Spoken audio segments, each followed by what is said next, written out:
Hello everyone, আসসালামু আলাইকুম। কেমন আছেন আপনারা সবাই? আশা করি সবাই ভালো আছেন। আমি টাঙ্গাইল থেকে বলছি সীমা। আপনারা দেখছেন আপনাদের পছন্দের ইউটিউব চ্যানেল সীমা সংসার। আপনাদের সবাইকে স্বাগতম। আবার হাজির হয়ে গেলাম নতুন আরেকটি এপিসোড নিয়ে। তো আজকে আমি করে দেখাবো ভেজিটেবল রোল বা ভেজিটেবল পরোটা, ভেজিটেবল মুগলাই বানানোর জন্য ভিতরের পুরটা কীভাবে রেডি করতে হয় সেটাই শেয়ার করবো আপনাদের সাথে। তো ভিতরের পুরটা যদি সুন্দর করে না বানান তাহলে কিন্তু আপনার রেসিপিগুলো ভালো হবে না। রোল বা মুগলাই এবং কি পরোটা দুটার একটা তিনটার একটাও কিন্তু ভালো হবে না। ভিতরের পুরটা প্রথমে আমি রেডি করা দেখিয়ে নেব। আর এখানে আমি কিছু কপি কেটে নিছি। এখানে আমি কিন্তু ফুলকপি কেটে নিছি, আর ফুলকপিটা এরকম ছোট ছোট করে কেটে নিছি। তো এখন এটা ভাজি করার জন্য সরাসরি চুলায় চলে যাব। তো ভাজি করার জন্য আমি চুলায় চলে এসেছি। প্রথম অবস্থায় কিন্তু তেলটা কমিয়ে দিতে হবে, এটাও কিন্তু একটা টিপস। তেলটা যদি আপনি প্রথম অবস্থায় কমিয়ে না দেন, কপি ভাজি করার সময় কিন্তু হালকা একটু পানি চলে আসে, পানিটা তাড়াতাড়ি শুকাবে না। সেজন্য তেলটা একটু কমিয়ে দিয়ে নেবেন। দেখেন আমি কি পরিমাণ তেল দিয়ে নিছি, অল্প একটু তেল দিয়ে নিছি। এই তেলে আমি পেঁয়াজ কাঁচামরিচ ভাজি করে নেব। প্রথমে দিয়ে দিচ্ছি কিছু আস্ত জিরা। জিরাটা দিলে ভাজিটা ফ্লেভার দারুণ আসবে। আর সাথে দিয়ে দিব কিছু কাঁচামরিচ আর পেঁয়াজ কুচি। পেঁয়াজ আর কাঁচামরিচটা একটু নেড়ে নিলাম। দেখেন যে তেলের পরিমাপ কিন্তু দেখা যাচ্ছে না, তেলের এখানে পরিমাণ দেখা যাচ্ছে না। তো এইভাবে তেলটা দিয়ে নেবেন, একটু কমিয়ে তেলটা দিবেন যাতে পেঁয়াজ আর কাঁচামরিচটা ভালো মতো ভাজতে পারেন। পেঁয়াজ আর কাঁচামরিচ ভাজি করা হয়ে গেছে। এখন এখানে কপিগুলো দিয়ে দিবেন। তো কপিগুলো দিয়ে নিলাম, সাথে সাথে দিয়ে দিব লবণ আর হলুদের গুঁড়ি দিয়ে এখন নেড়ে চেড়ে নিব। তো দেখেন হলুদের সাথে মিক্সড করে নিলাম। আর এখানেও একটা টিপস বলে রাখি, এখানে কিন্তু এই কপি ভাজিটা আপনারা ঢাকনা দিয়ে ঢেকে ঢেকে ভাজি করবেন না, তাহলে কিন্তু কপি ভাজিটা নরম হয়ে যাবে। আর একটা টিপস হলো, চুলার আঁচটাই কখনো কমিয়ে দিয়ে ভাজি করবেন না। কমিয়ে দিয়ে ভাজি করলে আপনার কপিগুলো শুধু সিদ্ধ হয়ে যাবে, পানিটা শুকাবে না, কপি সিদ্ধ হয়ে নরম হয়ে যাবে।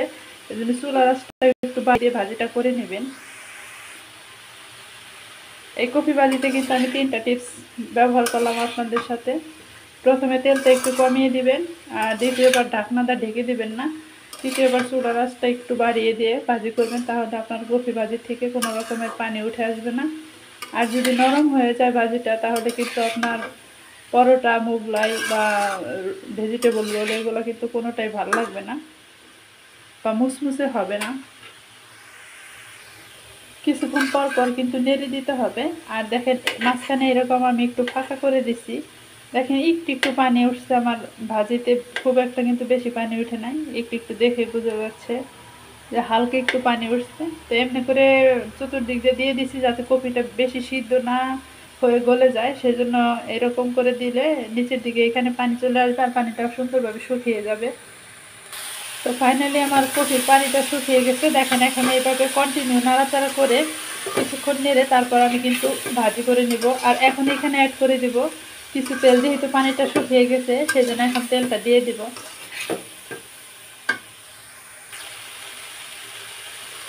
রান্নার তেলটা দিয়ে নিচ্ছি। আর এখন তেলটা দিয়ে কিছুক্ষণ নেড়ে চেড়ে তারপর আমি ভাজি করে নেব। তেলটার সাথে মিক্স করে দেখেন এই পর্যায়ে কিন্তু কোনো রকমের পানি নেই, আর ভাজিটাও কিন্তু একদম ঝরঝরে হয়েছে, একটা ফুলও কিন্তু গলে যায়নি।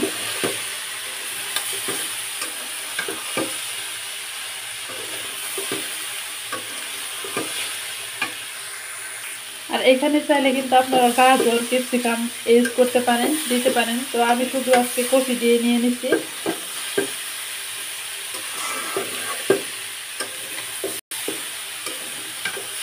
এখন এখানে অ্যাড করে দেব ধনিয়া পাতা। আমি তেলটা দেওয়ার পর 3 মিনিটের মতো নেড়ে চেড়ে নিলাম। আর এখন আমি ধনিয়া পাতাটা দিয়ে দিব।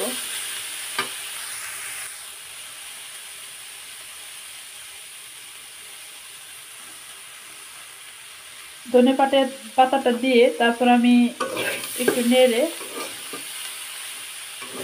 একটু ধনিয়া পাতাটা একটু যেন নরম হয়ে আসে এভাবে করে তারপর চুলা থেকে নামিয়ে নিতে হবে।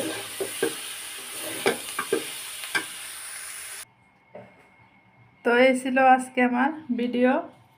আর দেখেন কপি ভাজিটার কিন্তু কালার সুন্দর আসছে, ক্যামেরায় একটু সাদা সাদা লাগতেছে।